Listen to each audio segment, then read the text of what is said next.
Assalamualaikum warahmatullahi wabarakatuh. Yang saya hormati dosen pengampu mata kuliah ilmu kalam, yakni Bapak Fikri Farihin MPDI.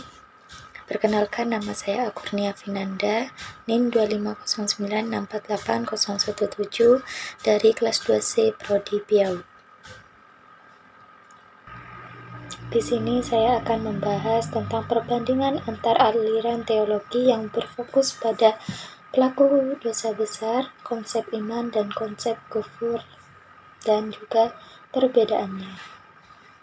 Pembahasan yang pertama yaitu mengenai pelaku dosa besar menurut antar aliran. Yang pertama yaitu aliran Khawarij. Khawarij yaitu ciri yang menonjol dalam aliran Khawarij adalah watak ekstremitas dalam memutuskan persoalan-persoalan kalam.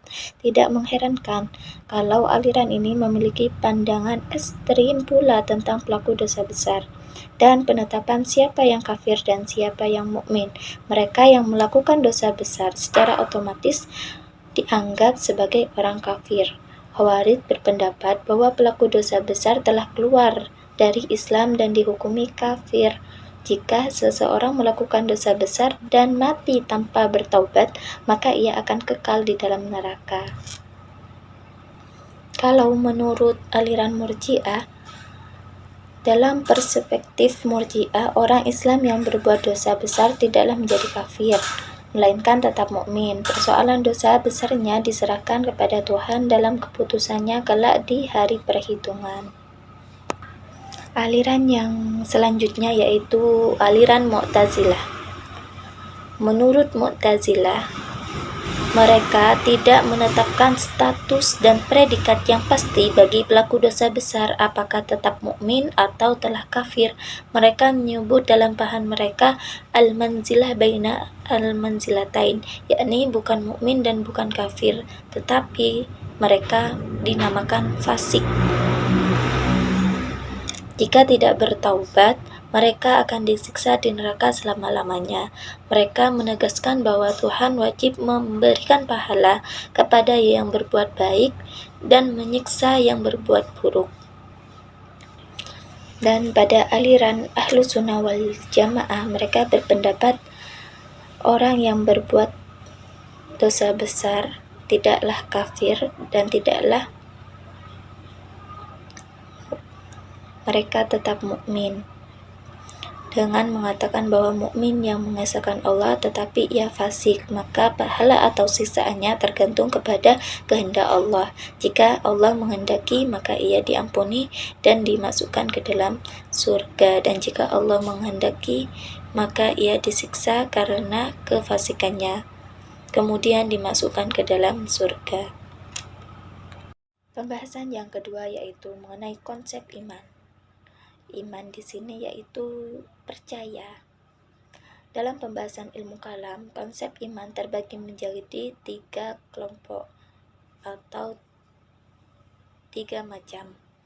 Yang pertama, iman tasdik, yaitu pembenaran hati. Menurut konsep ini, iman semata-mata dalam urusan hati, bukan terlihat dari luar. Jika seseorang sudah tasdik akan adanya Allah Subhanahu wa Ta'ala, maka ia sudah disebut telah beriman, sekalipun perbuatannya belum sesuai dengan tuntunan ajaran agamanya.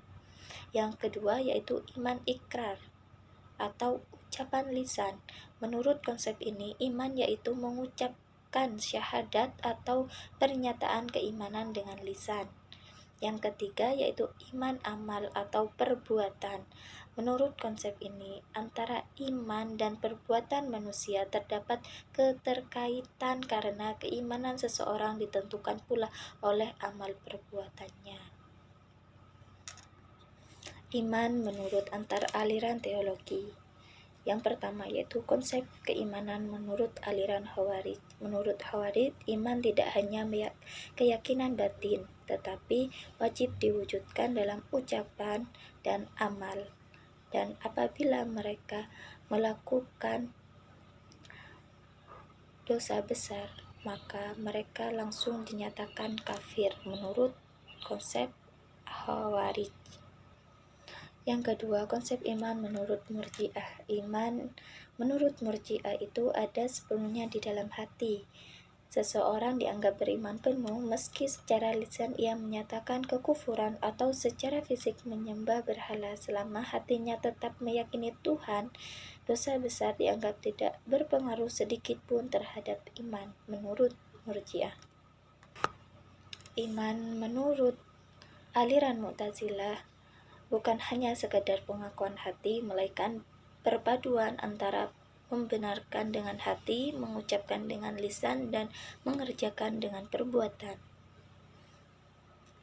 Dan sama juga menurut konsep iman menurut Ahlus Sunnah wal Jamaah, yaitu pembenaran dengan hati, ucapan dengan lisan, dan perbuatan.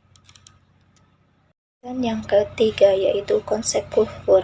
Kata kufur atau kata kafir mempunyai lebih dari satu arti. Kufur dalam banyak pengertian sering diantagoniskan atau sebagai keadaan yang berlawanan dengan iman.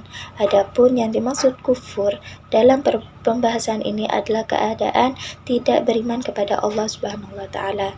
Kufur dibagi menjadi dua macam, yaitu kufur besar dan kufur kecil.